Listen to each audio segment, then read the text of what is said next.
네. 자, 오늘은 315페이지고요. 우리가 지난 시간에 연말정산 김현철 씨의 연말정산을 하나 해봤습니다. 자, 오늘은 두 번째 해보겠습니다. 여러분이 3일전자로 로그인을 하시고 인사급여에 연말정산 근로소득 원천 영수증이라는 메뉴 여러분 실행하시고요. 자, 왼쪽에 지금 연말에 김현철 씨 어제 끝났고 이번에는 노현주 씨 오늘 해보겠습니다. 자, 노현주 사원을 마우스로 클릭하시고요. 클릭하시고 교재에 있는 자료를 보도록 하겠습니다. 315페이지죠. 자, 첫 번째 자료는 연금저축입니다. 자, 연금저축은 근로자 본인 것만 입력이 가능하죠. 그런데 지금 가입자가 보니까 박정수가 가입자입니다. 근데 우리가 지금 연말정산을 하는 사람은 노현주 씨의 연말정산을 하는 거잖아요. 그래서 아마 남편인 것 같아요. 배우자의 연금저축은 해당이 안 됩니다. 세액공제에 해당이 안 되기 때문에 입력을 하지 않습니다.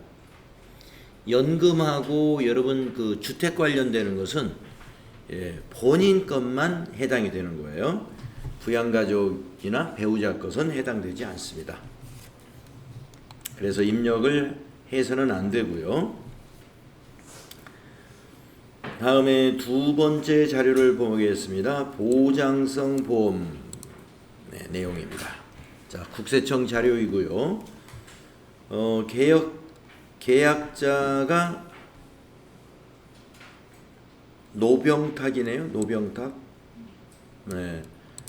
네, 노현주 씨 아마 동생인가 그런 형제 같은데 계약자가 본인이어야 돼요. 소득자 본인. 그래서 이것도 해당이 없습니다. 이건 노병탁 씨가 계약해가지고 노병탁 씨가 보장받는 거거든요. 그러니까 보험료를 그 노현주 씨가 부담한 게 아니죠. 그래서 이것도 입력을 안 합니다.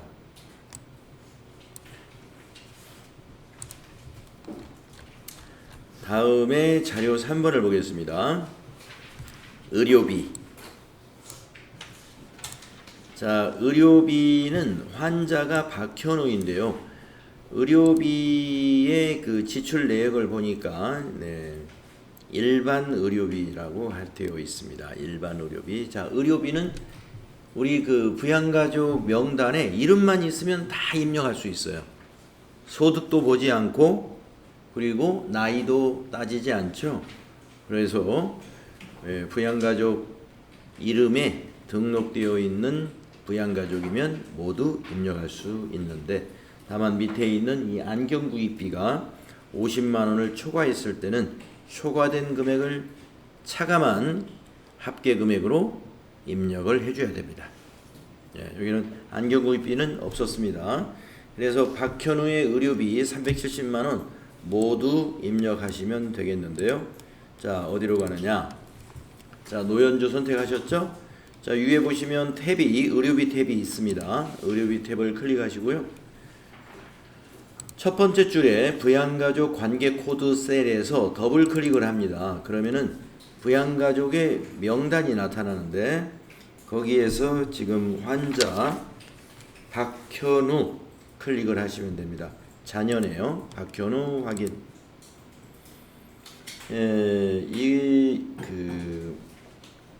국세청 자료의 경우에는 상호나 사업자 번호가 그와 같이 땡땡으로 처리되어 있기 때문에 입력을 안 합니다. 그리고 의료증빙 코드를 1번 국세청으로 선택을 해주면 되게 되어 있어요.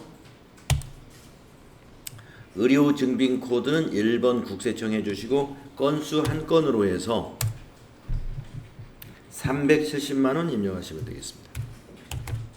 네.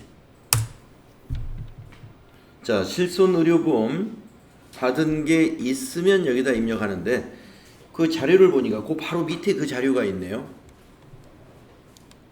예, 그 바로 밑에 자 국세청 자료에 실손 의료보험료 수령한 내용이 확인이 됩니다.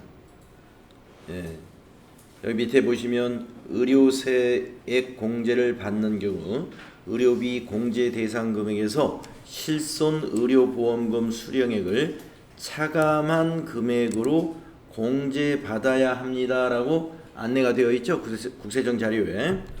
그래서 그 금액을 여기다 입력을 해주는 거예요. 실손 의료보험금란에다가 그래서 120만 원을 받았잖아요. 120만 원을 입력하시면은 아까 370만 원에서 120만 원이 차감된 금액이 의료비 세액공제 대상 금액으로 반영이 되게 되어 있습니다. 자, 그 옆에 있는 건 어제도 설명드렸죠. 예, 해당되는 곳에다가 동그라미를 표시해 주면 되는데 요거 해당되는 곳에 동그라미를 표시하게 되면은 세액 공제율이 더 높아지게 됩니다. 네 가지 사유에 해당이 되면 해당되는 쪽을 0으로 동그라미로 만들어 주면 됩니다. 여기는 일반 의료비이기 때문에 해당이 없겠습니다. 자, 한번 의료비 세액 공제가 지금 250만 원을 지출했을 때 노현주 씨가 얼마만큼의 세액 공제를 받을 수 있는지 정산 명세를 가서 한번 보겠습니다. 자, 정산 명세 탭에 가 보시면은 특별세액 공제 오른쪽에 있었죠. 거기에 의료비가 62번이에요. 자, 거기 370만 원 의료비를 지출했는데 여기 화살표를 한번 눌러 보시면은 370만 원에서 실손 의료보험금 120만 원을 차감해서 250만 원인데 그 중에서도 3% 초과된 금액만 해당이 되니까 총급의 3% 초과된 금액에 해당되는 공제 대상 금액은 130만 3천 원이었다 하는 거죠. 그래서 공제 대상 금액 여기에서 확인할 수 있고요. 세액 공제는 19만 5,450원입니다. 네, 세액 공제 금액은 바로 옆에 나타나 있습니다. 여러분이 이제 앞으로 평가 문제를 풀 때 의료비 지출액이 얼마입니까? 이렇게 물으면 이거 보고 답변하시면 답을 기입하시면 돼. 그런데 의료비 공제 대상 금액은 얼마입니까? 했을 때는 이 화살표를 눌러 주셔야 됩니다.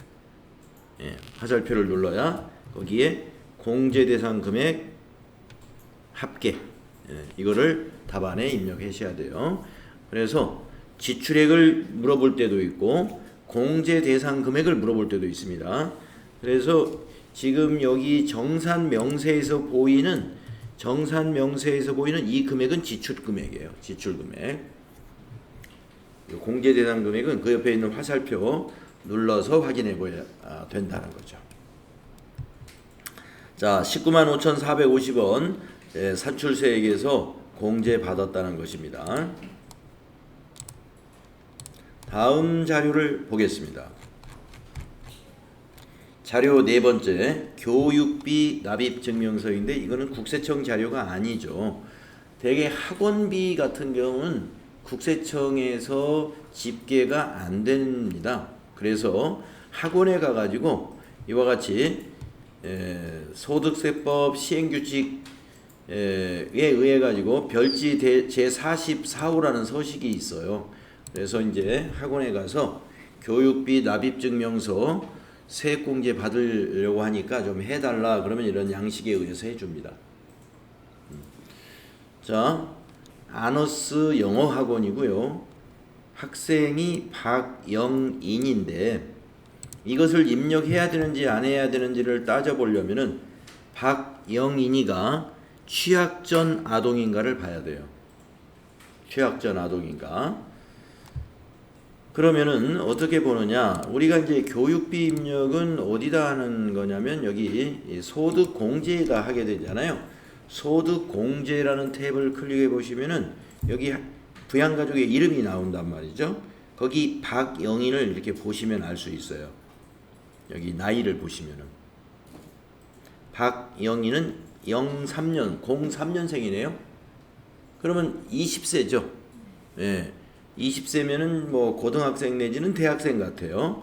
따라서 취학 전 아동이 아닌 학원 교육비는 세액공제 대상이 아닙니다.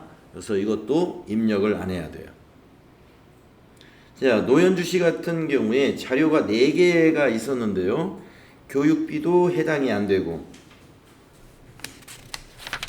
그리고 첫 번째 자료였던 연금도 본인이 아니기 때문에 안 되고, 그리고 두 번째 자료인 보장성 보험료도 계약자가 본인이 아니니까 아닌 것이죠.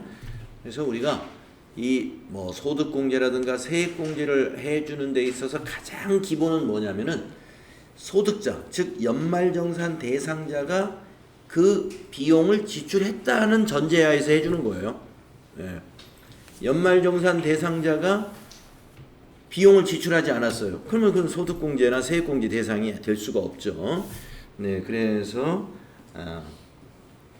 자료 2번에 보험료의 계약자를 노병탁이기 때문에 해당이 없는 것입니다.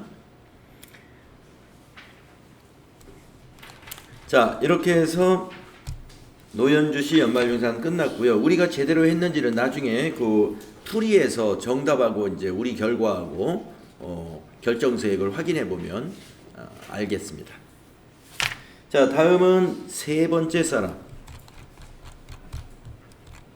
이진섭 씨의 연말정산을 해보도록 하는데요. 자, 이진섭 씨의 첫 번째 자료는 전 근무지 근로소득 원천징수 영수증이 있습니다. 이 자료는 이진섭 씨가 전 근무지에서 퇴사할 때 퇴사할 때 정산한 내용이에요. 그래서 우리가 퇴사할 때 정산할 때는 교육비, 보험료, 신용카드, 그 다음에 의료비 이런 거에 대한 그 자료 제공을 다 하지 않고 그냥 기본 상태로 인적 공제만 적용해 가지고 그 퇴직자 정산을 하기 때문에 대체로 나중에 다른 직장에 취업을 하게 되면은 이와 같이 전 근무지 자료하고 합산해 가지고 연말정산하는 게 유리하게 되어 있습니다. 그래서 전 근무지 원천징수 영수증을 주는 이유는 이것을 소득에다가 합산해라 이런 얘기예요. 그래서 요거를 합산을 하려면 어디다 입력을 해야 되느냐? 자, 이진섭 클릭하시고요. 왼쪽에서 이진섭 클릭하시고, 자, 위에 그 탭을 보시면은 소득 명세라고 하는 탭이 있죠. 네, 소득 명세. 소득 명세를 가보면은 이 이진섭 씨의 급여 내용이 소득 내용이 다 나와 있습니다. 월별로. 그래서 이진섭 씨는 이 삼일전자에 6월에 입사를 했기 때문에 6월부터 12월까지는 소득 명세가 쭉 있죠. 예. 오른쪽으로 가면 쭉 있죠. 이렇게. 12월까지. 그래서 이쪽 개가 지금 6월부터 12월까지 근로소득만 들어있는 거죠. 예, 그리고 지금 여기 318페이지에 있는 그 전근무지 자료를 보면은 근무기간이 1월부터 5월로 되어 있네요. 그러니까 여기에 1월부터 5월 요 기간에는 다른 직장에 있었어. 다른 회사에. 여기다 입력을 하는 건 아니고요. 이 1월부터 5월 다른 직장에 있었던 기간을 합쳐서 저기 오른쪽 끝에다 입력을 하게 되는데 그것을 그 열을 만들 때는 여기를 선택을 합니다. 종전 근무지 입력이라는 그 단추를 클릭을 해주면 돼요. 자, 클릭을 하게 되면은 우리가 이제 그 12월 옆에 연말이라는 열 옆에 종전이라는 열이 만들어집니다. 종전이라는 열, 우리 엑셀에서 열을 삽입하는 것처럼 네, 만들어지죠. 네, 거기다가 이제 입력을 차근차근 하시면 돼요. 자, 근무처 명이라는 건 회사 이름이니까 거기 영수증에 보면은 주식회사 네, 레드박스라고 되어 있네요. 네, 입력하십니다. 주식회사 레드박스. 사업자 번호도 거기 있죠. 1068 24124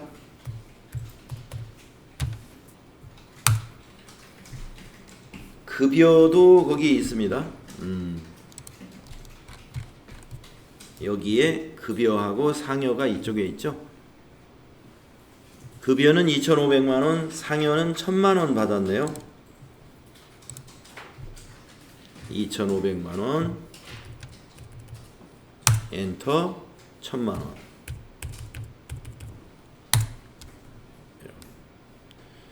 자, 이 나머지 인정상여, 주식매수 선택권 이런 건 없었고요. 자, 밑으로 내려와서 야간 근로수당 이런 거 없었죠. 쭉쭉 내려와서 건강보험료 납부한 거. 자, 건강보험료 납부한 거는요, 그 영수증 맨 밑에 있어요. 자, 영수증의 맨 아래쪽에 보면은 국민건강보험료, 장기요양보험료, 고용보험료, 국민연금보험료 이렇게 4가지 그거 보고 입력하시면 돼요.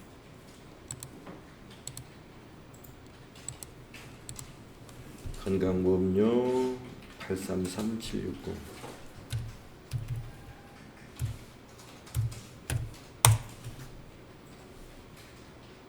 장기요양보험료 96040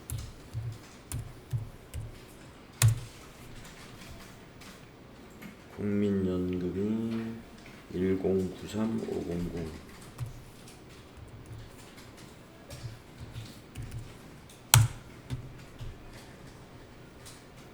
고용보험료가 280000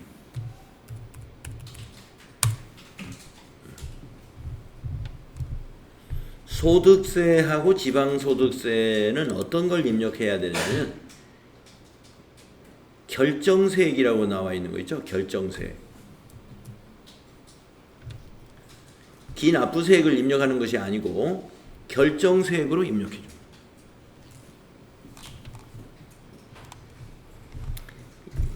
그래서 1120506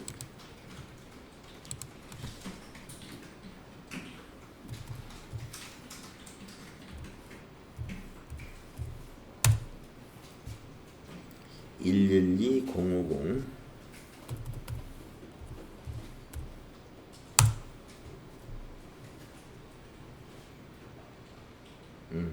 결정세액으로. 그 다음에 근무 기간은 이제 시작일, 종료일을 여기다 입력해 주면 되겠습니다. 2023-0101 그 영수증에 나와 있죠? 근무 기간이라고. 2023 0531 까지. 감면 기간은 없으니까 비워두시면 되겠습니다. 네, 거기까지네요. 근무 기간까지 입력하면 더 입력할 것이 없네요. 그래서 우리가 종전일이라는 열에다가 주식회사 레드박스에서 근무했을 때 받았던 급여와 그 다음에 사대보험료, 그 다음에 소득세 결정세액, 이것을 이제 우리가 입력을 하게 되면은요, 맨 왼쪽에 여기에 합산이 되게 됩니다. 요 계란에 6월부터 12월에 급여하고 종전근무지 급여가 소득 내용이 여기 계에 여기 합산이 일어나는 거예요. 그래서 그 전근무지 관련된 원천징수 영수증을 보시고 이와 같이 종전근무지 입력을 해 주시면 됩니다. 이거는 그래서 이 합산해 가지고 연말정산을 시작을 하는 거예요. 자, 다음 자료는 장기주택 저당차입금 이자 상환액인데요. 주택 관련된 거 전부 다 계약자가 본인이어야 돼요. 주택과 연금 관련된 거 전부 본인이어야 된다고 그랬죠. 자, 그래서 우리가 이진섭 씨의 연말정산을 하는 거니까 이 장기주택 차입금의 계약자는 이진섭인가 확인하시고. 자, 주택의 차입금에 대한 원금과 이자 상환액은요, 우리가 소득공제에 적용을 해줍니다. 그 상환 금액에 대해서 소득 금액을 공제해줘요. 그러니까 과세 표준을 낮춰주는 거죠. 자, 뭘 보셔야 되느냐면 최초 차입일을 체크하시고 몇 년도에 차입했는지 2012년. 그 다음에 상환 기간 체크해 주시고 상환 기간. 자, 그러면 이제 찾아가 보겠습니다. 2012년에 차입했고 상환 기간은 20년짜리입니다. 그럼 어디로 찾아가느냐? 정산 명세에다 입력합니다. 정산 명세에다가. 자, 정산 명세의 왼쪽이 소득공제 쪽이잖아요. 거기에 주택 관련된 것이 34번에 있는 거예요. 여기 34. 특별소득공제의 33번이 보험, 34가 주택입니다.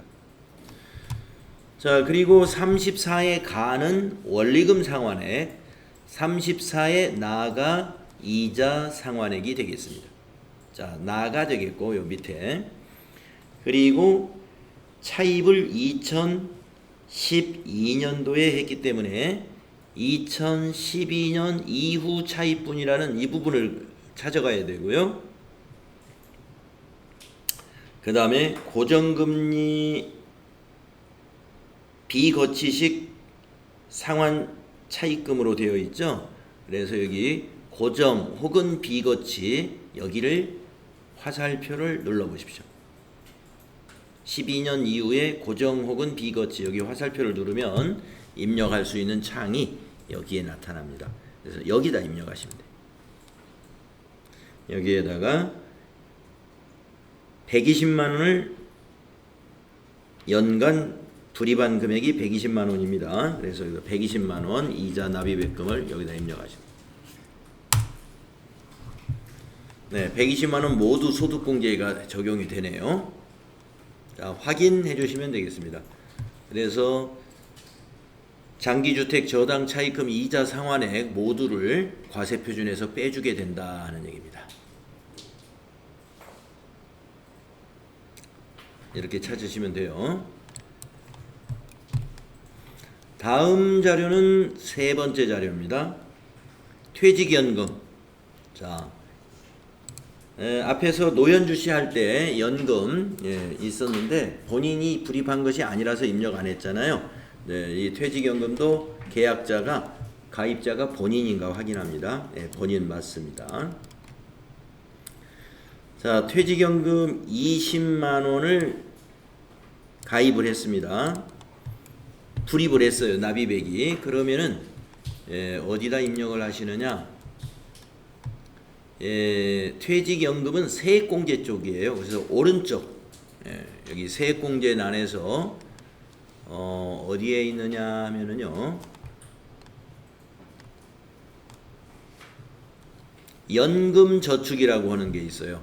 연금계좌 안에 여기 안에 60번에 연금저축이라고 있는데 여기 화살표를 눌러보시면 연금저축, 퇴직연금 이런 구분이 있습니다. 자, 60번 연금저축 거기에 화살표를 눌러보세요. 눌러보시면 1번이 퇴직연금, 2번은 과학기술인 공제외, 3번은 연금저축 이런 게 있죠. 자, 이진섭 씨가 가입한 종목은 퇴직연금입니다. 그래서 1번 해주시고요. 금융회사를 여기 더블 클릭을 해가지고 검색, 은행 검색을 하면 돼요. 자, 더블 클릭을 해서 신한은행이네요. 자, 밑에서 신한을 검색하십니다. 신한은행이죠. 그리고 거기 계좌번호 나와 있잖아요. 계좌번호 1, 2, 3, 4, 5 이렇게 되어 있는 거, 요거 계좌번호죠. 네, 이거를 입력하시면 돼요.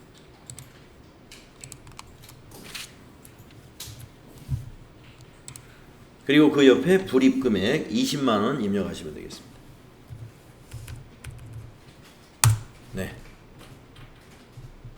그러면 요 20만 원에 대해서 15%만큼, 그러니까 3만 원의 세액공제가 적용되겠네요. 밑에 여기 어떻게 세액공제를 적용되는지 밑에 설명이 나와 있는 거예요. 자, 확인해 주시면 되겠습니다. 네, 그랬더니 옆에 연금 계좌에 3만 원 여기 나타났죠.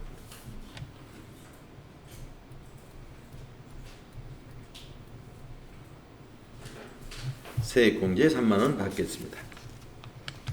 자, 다음 자료로 가보겠습니다. 네 번째 자료인데요. 320페이지입니다. 보장성 보험 국세청 자료입니다. 자, 계약자가 연말정산 소득자 맞는지 확인하시고, 그리고 종류, 보험의 종류가 보장성이 맞는지 확인하시고, 저축성은 대상이 일단 아닙니다.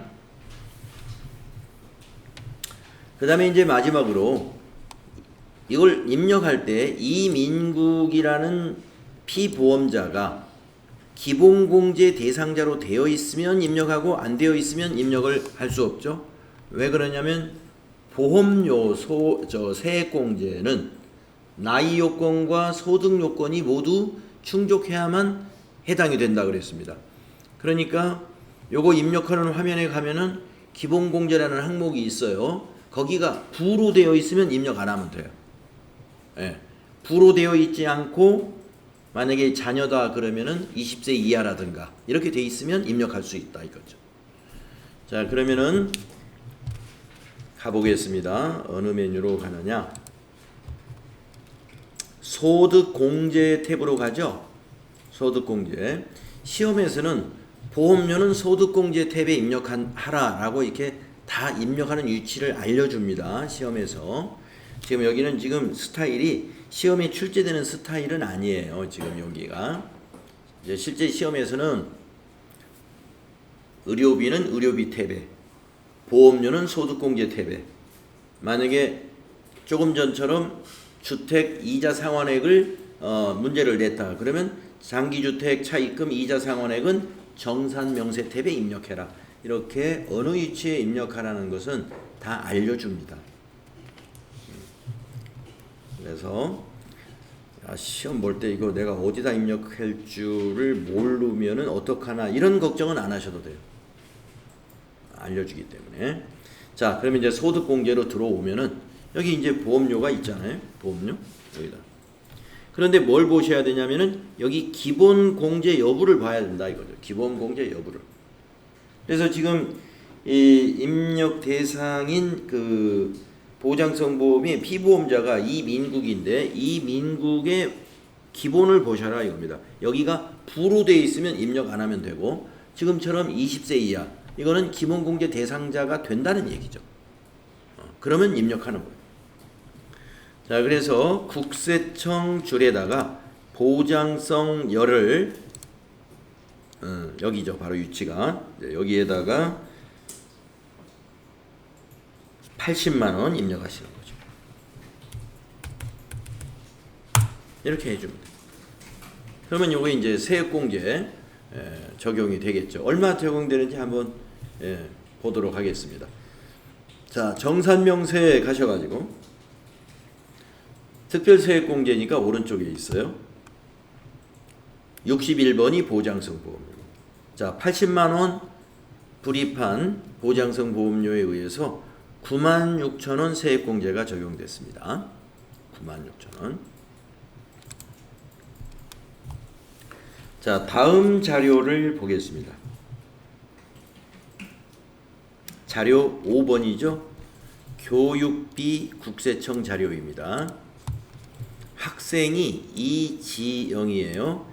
만약에 이지영이 직계존속이면 입력해서는 안 돼요. 왜냐? 교육비는 직계존속의 교육비는 대상이 세액공제 대상이 아니잖아요. 네, 그래서 일단 보니까 직계존속은 아닙니다. 06년생이니까. 네, 고등학생이에요. 고등학생. 자, 그래서 고등학생의 경우, 중고등학생의 경우는 말이죠. 수업료, 뭐 현장 체험학습비 또는 교복구입비 이렇게 나누어서 입력을 할 수가 있습니다. 자, 그러면은 이 지형에 교육비 입력하는데 이 지형이 고등학생이지만 소득이 있는 학생이면 입력 안 하면 돼요. 네, 소득이 아마 없겠죠. 한번 확인하는 방법은 아까 보험료처럼 그렇게 확인하는 거예요. 자, 교육비도 교육비 탭이 없잖아요. 소득공제에다 입력하면 돼요. 자, 소득공제에 가보시면은 보험료가 있고 화면을 오른쪽으로 스크롤해서 가면은 교육비가 중간에 이렇게 나오죠. 하얗게 된 부분에 입력을 하는 거예요. 그러면 지금 우리가 학생이 이 지형입니다. 그럼 이 지형을 보시고 만약에 소득이 있는 고등학생이라면 여기에 부로 돼 있겠죠. 기본이 부로 돼 있으면 자녀라 해도 입력을 안 하는 거예요. 교육비도 소득이 있는 자녀 거는 입력을 안 하는 거니까. 그래서 소득이 없다. 그러면 구분을 클릭하시고요. 이 지형의 구분을 교육비의 구분을 클릭하면 1. 취학전 2. 초중고 3. 대학생 이렇게 나옵니다. 그러면 초중고를 선택하시고 초중고 선택해 주시고 그 다음에 국세청이니까 그 6칸입니다. 6칸에다가 더블 클릭을 해보시면은 이와 같이 교육비 팝업창이 나오는데 조금 전에 말씀하신 대로 이렇게 세 가지로 구분해서 입력할 수가 있다 이겁니다. 교육비, 교복구입비, 체험학습비. 네, 그래서 교육비는 76만 원.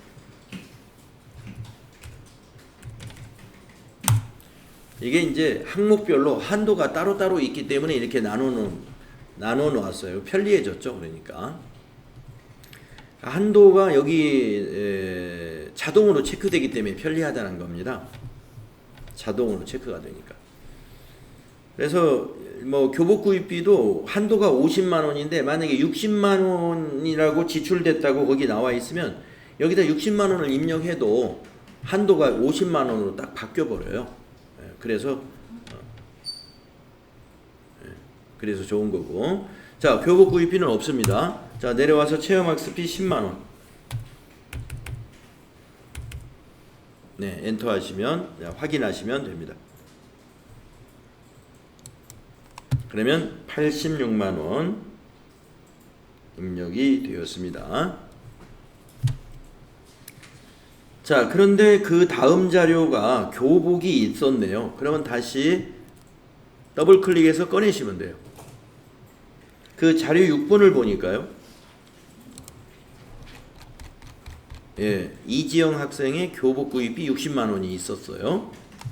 그래서 거기다 60만 원을 한번 넣어 보십시오.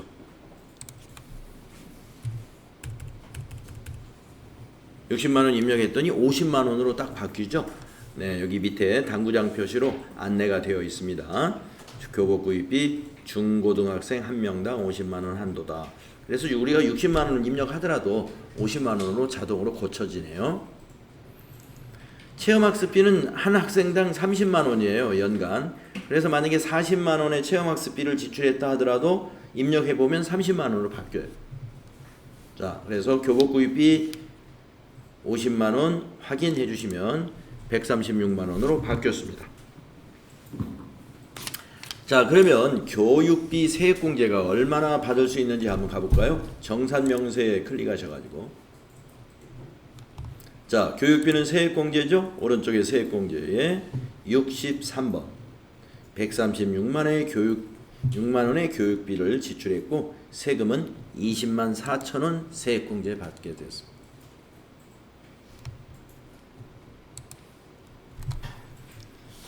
자, 다음은 그 밑에 자료 7번이 되겠습니다. 기부금 영수증이죠. 기부금 영수증. 자, 기부금은 국세청 자료가 아니고 교회에서 발급한 것입니다. 이 기부금은. 자, 그러면 기부금 탭에 가겠습니다. 자, 그리고 기부금이 이제 기부자가 누군가를 보시는데 이게 만약에 정치자금 기부금이었으면 본인 것만 되기 때문에 만약에 기부자가 이진섭이 아닌 것은 입력을 해서는 안 되죠. 네, 그러나 이거는 지금 정치자금이 아니고 종교단체 기부금이니까 네, 소득이 없는 부양가족은 다 입력할 수 있습니다. 기부금은 소득이 없는 부양가족은 다 입력이 가능해요. 정치자금 빼고. 정치자금은 본인 것만. 자, 그러면은 이제 기부금 탭으로 가보겠습니다. 자, 기부금 탭을 클릭하시면은 해당 연도의 기부 명세에다가 일단 입력을 하잖아요. 자, 기부자의 관계라는 셀을 더블 클릭해 가지고 이진섭 본인을 확인해 주시고 기부처의 사업자 번호 거기 교회 사업자 등록번호 있습니다. 그거 입력하시면 돼요. 106 82 99 369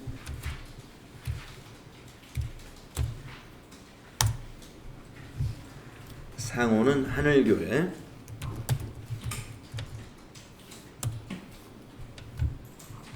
자, 코드라는 것은 뭐냐? 아래 메시지를 보시면은 법정 기부는 10번이고 정치는 20번이고 지정 기부금이면 40번이고 종교면 41이라고 되어 있잖아요. 그러니까 여기는 41로 입력한다. 건수는 한 건, 기부 금액은 50만 원. 엔터. 자, 구분해서 바꿔줘야 되는데 이게 국세청에서 발급한 자료가 아니고 우리가 입력한 요 증빙 자료는 교회 자료니까 구분을 0번, 여기 밑에 메시지 보시면 0번이 기타, 1번이 국세청이죠. 그래서 0번 넣어주세요. 그리고 금전으로 기부했으니까 금전 1번 그대로 놔두시면 됩니다. 네, 이렇게 또 기부금이 없는지 자료를 살펴보시고, 뭐 시험에서는 기부금 하면 하나밖에 주질 않아요. 자료를 이렇게 많이 시험에 내지 않는다고 그랬죠. 연말정산 문제가 만약에 나온다 그러면 3건이나 4개, 많아야 4개, 서너 개 정도 자료를 준다고 보시면 됩니다. 자, 그런데 여러분이 지난 시간에 제가 김현철 씨 연말정산할 때 말씀을 드렸죠. 의료비, 교육비, 보험료, 신용카드 등은 우리가 한번 그 입력을 하면 바로 정산명세에 바로 반영이 됐었어요. 근데 지금도 보다시피 지금 종교단체 기부금을 우리가 입력했는데 64번에 가보면은 아직 반영이 안 됐다 이런 얘기입니다. 64의 마에 여기에 반영이 돼야 되는데 알고 계시죠? 자, 기부금 탭에 다시 가겠습니다. 그래서 여러분 기부금은 해당 연도 기부 명세에다 입력을 한 다음에 그 옆에 있는 이 탭으로 가라고 그랬죠. 조정 명세.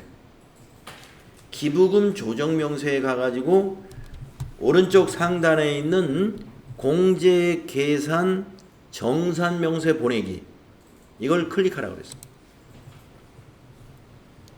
그리고 이 팝업 창이 나오면 아래에서 두 번째 있는 단추 공제액 더하기 정산명세 반영 이거를 마지막으로 클릭해야 된다 그랬습니다. 네, 클릭하고 예 하시면 그래야만이 정산명세에 반영이 됩니다. 여기에 반영되어야 맞게 되는 거예요. 기부금은 입력만 하고 끝내지 마시고 정산명세에 반영되도록 해줘라 하는 겁니다. 다시 이제 정산명세 가보시면은 64 기부금의 마번에 여기 10만원 세액공제에 반영이 됐네요. 네. 자, 자료가 여기까지군요. 이렇게 해서 우리가 연말정산을 해봤는데요. 연말정산 문제 한 문제 꼭 나옵니다. 한 사람 하는 거. 어때요? 세 사람 해보니까 이제 뭐 감이 오시죠? 어려운 작업이 아닙니다. 제가 보기에는 부가가치세 실무 수행에서 앞에서 했던 그 좀 어려운 문제로 나올 만한 것들, 의제매입세 관련된 거, 그 다음에 세관장이 발행한 그러한 부가가치세 신고라든가 공제받지 못할 매입세액에 대한 안분이나 정산 관련된 거라든가 그 다음에 재계산 관련된 거라든가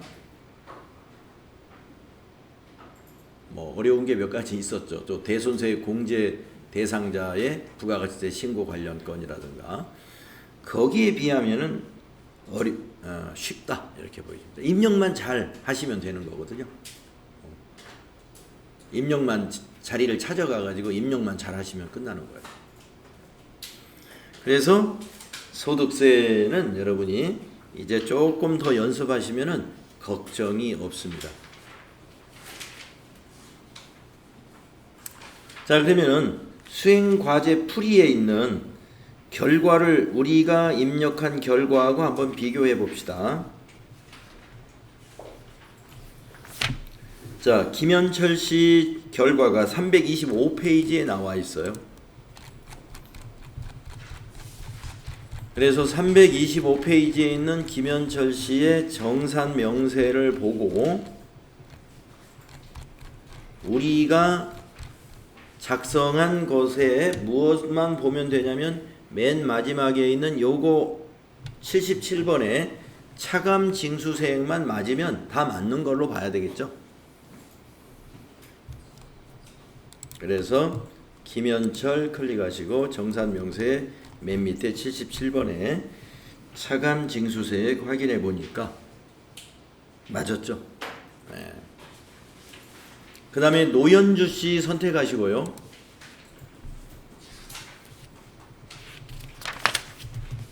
(327페이지에) 있는 노현주 씨의 정산 명세 결과하고 맞춰봅니다. 77번 항목만 네, 마이너스 139,060원 이게 환급받을 세액이죠. 징수세액이 마이너스니까 환급받는 세액이 되는 거예요. 자, 그 다음에 방금 한 이진섭 씨 331페이지에 있습니다. 비교해 보세요. 네, 맞았어요.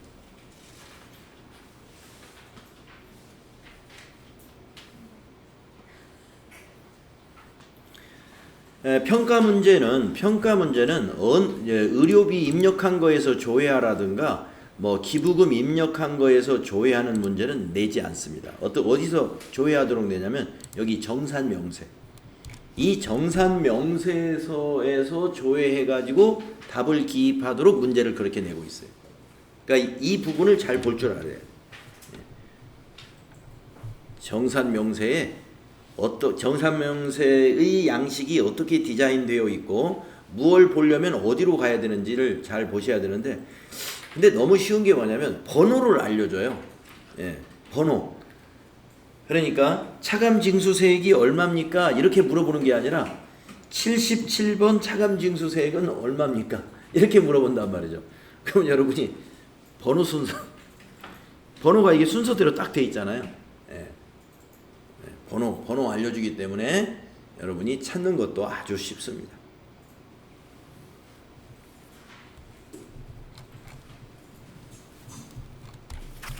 자, 그러면은 332페이지의 수행과제 하나 해볼까요?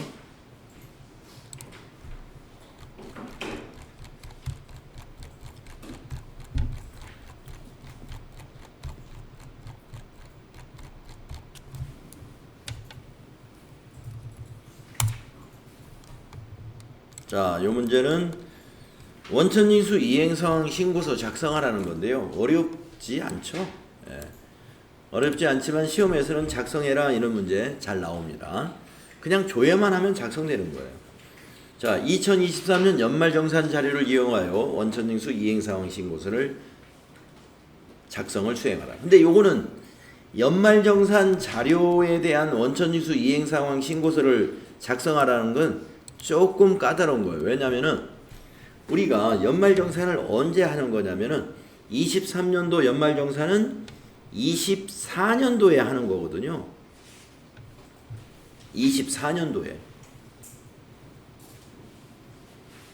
그래서 23년도 연말정산 자료에 대한 원천징수 이행사항 신고서를 작성하라. 아마 시험에서는 이런 문제는 안 낼 겁니다. 시험에서는 뭐 8월 달 거를 작성하라든가 9월 거를 작성하라든가 당기 회계연도 내에서 그 해당 월을 작성하라고 문제를 내겠습니다만은 지금 여기에서는 지금 단기를 벗어났어요. 연말정산은 24년도에 하는 거기 때문에 23년도에 대한 연말정산은 그래서 우리가 기간을 24년도 2월로 입력을 해줘야 됩니다. 자, 작성을 해보겠습니다. 자, 인사급여에 가가지고 원천징수 이행상황 신고서 여기 클릭을 해볼까요? 그러면은 귀속기간이 여기 연도부터 바뀌어야 된다 이거죠. 2024 02 2024 02 시급도 2024 2024년 02 또 연도도 2024 02 이렇게 귀속과 지급기간을 2024년 2월부터 2024년 2월로 기간을 다 입력하시고 정기신고에서 엔터해야 자료가 만들어집니다. 그래서 보면은 연말정산 3명 했고요. 그것이 여기 환급받을 소득세가 여기에 반영이 됐죠. 네, 이렇게 해서 저장해 두시면 되는 겁니다.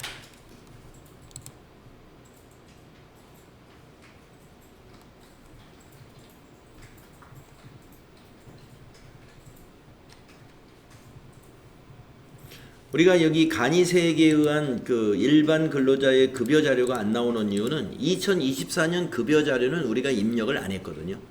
예. 우리가 급여 자료 입력한 것은 2023년 1월부터 12월까지 급여를 입력했죠. 24년도 급여는 입력을 안 했잖아요. 그러니까 간이세액표에 의해서 이제 2월 급여분에 대한 거, 2월 급여분에 대한 것은 지금 일단 빠져 있는 거예요. 예. 연말정산한 것만 반영이 되어 있는 거. 자, 그러면 그 옆에 평가 문제 한번 풀어봅시다.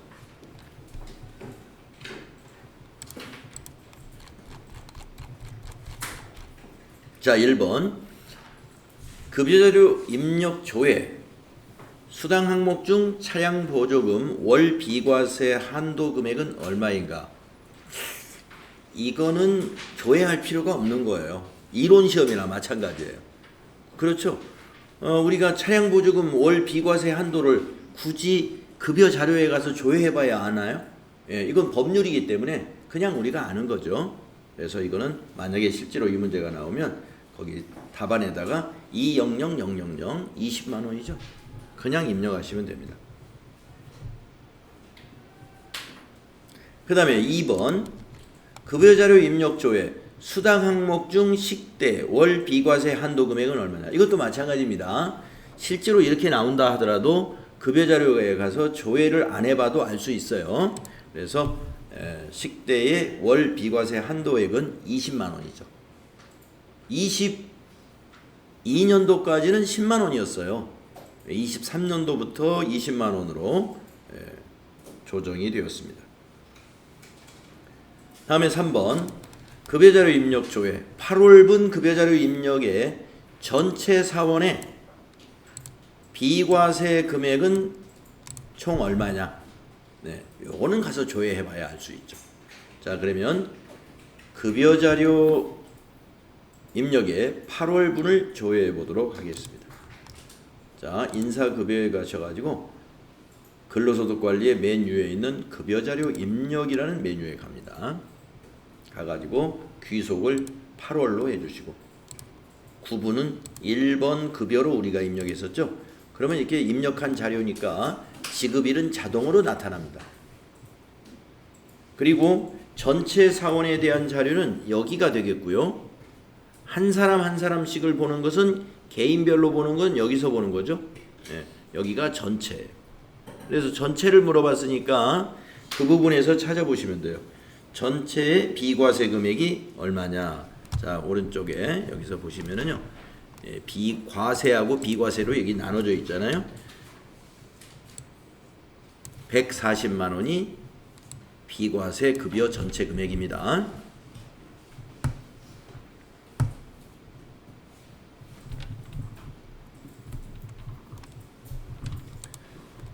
다음은 4번을 보겠습니다. 급여자료 입력조에 8월분 급여자료 입력의 성동일 중도 퇴사자 정산을 통해 반영된 차인 지급액은 얼마냐? 이건 성동일 개인을 보는 거잖아요. 그러니까 성동일을 클릭하시고, 우리가 지금 8월 조회되어 있죠.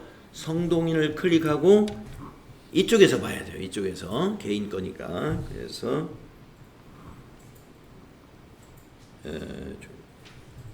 차인 지급액이죠. 그러면 맨 끝에 있는 요겁니다.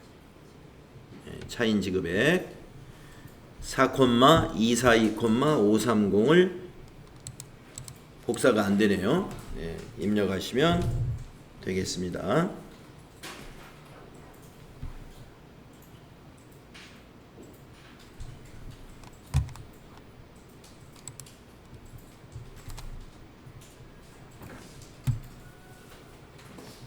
다음에 5번을 보겠습니다. 원천징수 이행상황 신고서 8월분에 근로소득 간이세액 5번의 총 지급액 얼마냐?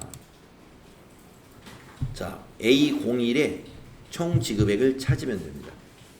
자, 원천징수 이행상황 신고서를 가셔가지고 귀속기간 2023년 08부터 2023년 08 지급 2023년 08부터 2023년 08까지 정기신고에서 엔터. 네.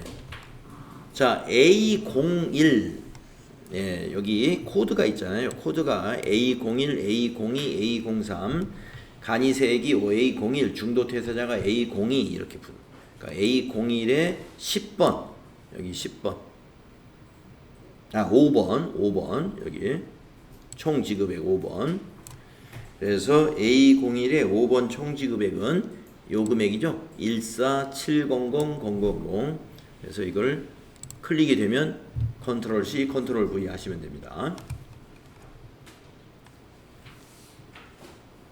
다음에 6번 원천징수 이행상황 신고서 8월분에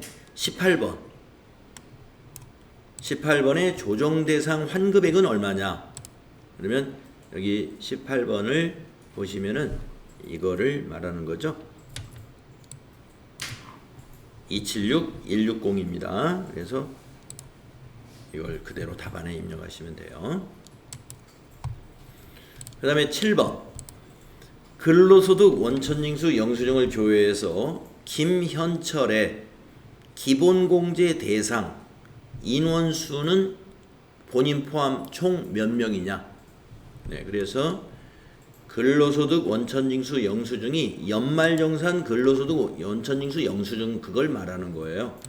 그래서 여기 아까 우리가 조금 전에 봤던 이걸 말하는 거예요. 연말정산 근로소득 원천징수 영수증. 시험에서 앞에 연말정산을 빼고 그냥 근로소득 원천징수 영수증 이렇게 얘기할 수도 있습니다. 그러면 이 메뉴를 말하는 거예요. 자, 클릭하시고 김현철을 클릭한 다음에 기본공제 대상의 인원수는 여기 왼쪽 맨 상단에 있어요. 기본공제라는 항목에. 자, 본인 포함해서 몇 명이냐 물었단 말이에요. 자, 본인 여기 1명, 배우자 2명, 배우자 1명, 그 다음에 부양가족이 4명이 있죠.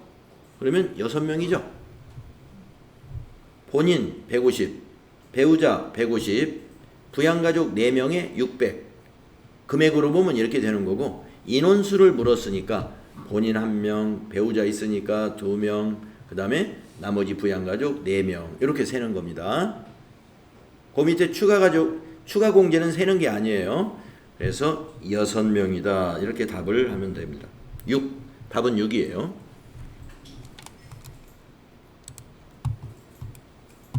다음은 8번. 근로소득 원천징수 영수증을 조회해서 노현주의 근로소득 원천징수 영수증에 61번 의료비 세액공제는 얼마인가? 이렇게 찾기가 편하다 이겁니다. 그냥 의료비 세액공제 하면은 의료비 찾는데 어려울 수는 있는데 61번이니까 뭐 정확하게 찾을 수 있죠. 자, 노현주 클릭하시고 네, 61번 찾아가면 돼요. 네, 61번. 응? 의료비가 62번인데 예, 좀 62로 고치셔야 되겠네요. 아, 이게 말이죠. 작년까지는 61번이 의료비였어요. 이게 소득세법 개정으로 그 세액공제 항목이 늘어나면서 이 번호가 좀 밀려났습니다. 그래서 우리가 이 수험서를 만들 때 그걸 미처 생각을 못한 것 같아요. 작년 교재에서는 61번이 의료비가 맞아요. 근데 올해는 62번으로 바뀌었습니다. 그래서 책을 고치셔야 돼요.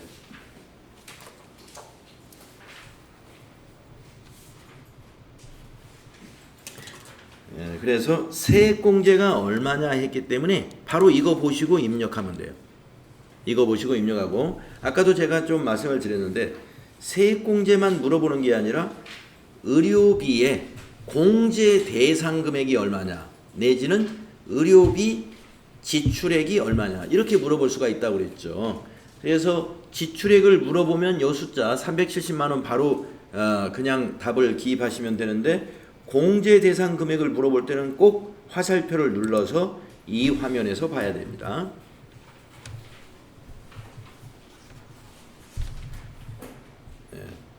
지출액하고 달라요. 지출액하고 공제 대상 금액은 다르기 때문에 공제 대상 금액을 물어볼 때는 그 화살표 눌러서 그 팝업창 띄워가지고 보셔라. 네, 그 평가 문제는 이런 식으로 나와요. 이런 문제 하실 수 있으면. 아, 뒤에 또 있나요? 네, 뒤에 또 있지만 뭐 그냥 할 수 있을 것 같아요. 네, 생략하겠습니다. 자, 시간이 많이 지났네요. 그래서 좀 쉬었다가 다음 시간에 제 3부로 넘어가도록 하겠습니다.